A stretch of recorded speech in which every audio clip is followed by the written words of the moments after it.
I want to talk to you about the topic of being loved. As a matter of fact, I'm going to ask you a question. Can you actually answer and say yes to this question? Can you actually say, I am loved? I am loved. And I know that sometimes that can be a difficult thing for you to say, yep, I know that I am loved. And then sometimes, most of the time, I actually hope you say, yes, I know that I am loved. So many struggle with saying I am loved because they have a hard time believing it. Are you one of those people that have a hard time believing it? Reasons that some people have a hard time believing it is because of the way that they were raised. Perhaps they didn't have parents that showed them love. Perhaps they didn't hear the words, I love you. Maybe they didn't even see any type of affection while they were growing up. Another reason why people struggle with feeling loved is because they were in a bad relationship. They maybe were abused or maybe neglected or maybe they were cheated on, and so they feel like they are not able to love again, or maybe they don't feel like trusting anyone whenever it comes to love. As a matter of fact, I find that there's a definite pattern where sometimes women will speak to me and they'll say, oh, I don't believe in love. And it's because they equate love with hurt. They don't equate love with security. They don't equate love with being cherished. They don't equate love with being valued. They don't equate love with positive actions, things that are done for them in a positive manner. When they look at love, they look at it from the negative perspective because there were things that were told to them or that were done to them in the name of love. On that struggle, some people just can't accept that, number one, they can be loved by anybody, or that they are lovable, or they shun the opportunities to be loved. But you know that that also spills over into our relationship with God.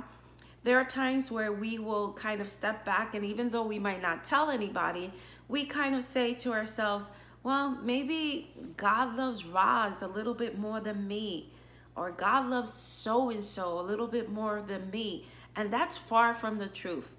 God loves us all, and he loves us uniquely and intimately. And I say that uniquely and intimately because your relationship has no bounds when it comes to God. It has no bounds. It is limitless.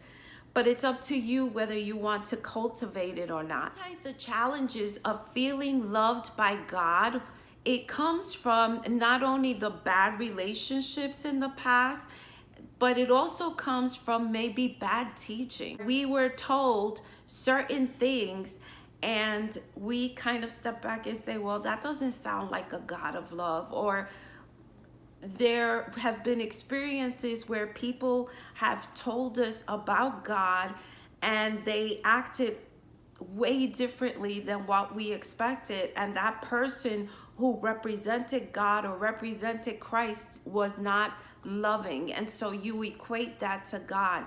But you know that in Numbers it says that God is not a man. He's not a man. Wondering, how do you discover God's love? It's through relationship. It's like any other relationship that you have or that you go into. The one thing that's beautiful and wonderful is that God is not a man, and so he is not going to hurt you. Now, you can't just take my word for it. You really have to experience it for yourself. You really have to dive in and start having relationship with God in order to prove it out. I can tell you God is a good God, that he is wonderful, that he loves you, that he cherishes you, that he values you. But until you go into the relationship yourself, until you start talking to him and inviting him into your life, until you make him an intricate part of your life, you will not experience what I'm explaining to you. It is very, very personal. You're probably asking, okay, Roz, I trust God, but maybe I just I don't trust anybody else. I've gotten hurt way too many times. Not doing that. I am not doing that again. You know what? You deserve love. And the good thing about experiences is that you learn it. You learn from your experiences. You put boundaries of what you want and do not want in your life. So perhaps, yes, you accepted certain things in the past, but it doesn't mean that you have to accept them in the future. You set the boundaries. You say what you want and then you stick to your guns. Don't accept anything less than what you truly want. You'll probably be asking, well, Roz, how do you love yourself? You know what? We're kind to everybody else. We're loving to everybody else. But when it comes to us, we take and we put ourselves on the bottom of the list. Especially when we're mothers and we're too busy. But do you know that part of loving yourself is making sure that you're feeding yourself the right nutrients? Not so only you could be for your children, but that you could be for yourself, because it really sucks when you're dragging, and usually it's not because of just lack of sleep. It's because you're not eating correctly. Another way of showing love for yourself is having downtime, resting, going out and having a cup of coffee with a friend, or picking up the phone and catching up with somebody, or filling up a tub, with bubbles and feeling like you're 5 again. All of those things say you are loved. You know what? As a matter of fact, I challenge you to look at your calendar and look at your schedule. Are you overloaded? You're not loving yourself. You should be scheduling me time in there. And that's not being selfish. That's being self-loving. Now, here's the reality. We all experience moments where we feel unloved. And it's just a moment. But we often forget that because we get caught up in the yucky feelings of, oh. And usually it's really, I'm feeling lonely or I'm feeling hurt because of fill in the blank. And we should get underneath those feelings. Ask yourself, why am I feeling this way? And if you can't shake it off, pick up the phone and call somebody so that you can talk through it and process your emotions and figure out, why is it that I'm feeling that way?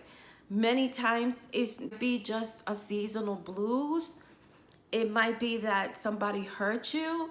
It might be that you're remembering somebody that you lost. Whatever the reason, it's better when you're able to talk it out and process your feelings.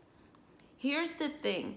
We have to learn how to validate some of our feelings, but here is the reality of it all. You are loved. Whether you feel it or not, you are loved. You're loved by God. You're loved by your family. You're loved by friends that are called family. You are loved by people sometimes that you don't even really know them very well, but they love you. They love you so much. You are loved. So I hope that by the end of this video, you're able to kind of sit back and say, hey, I am loved.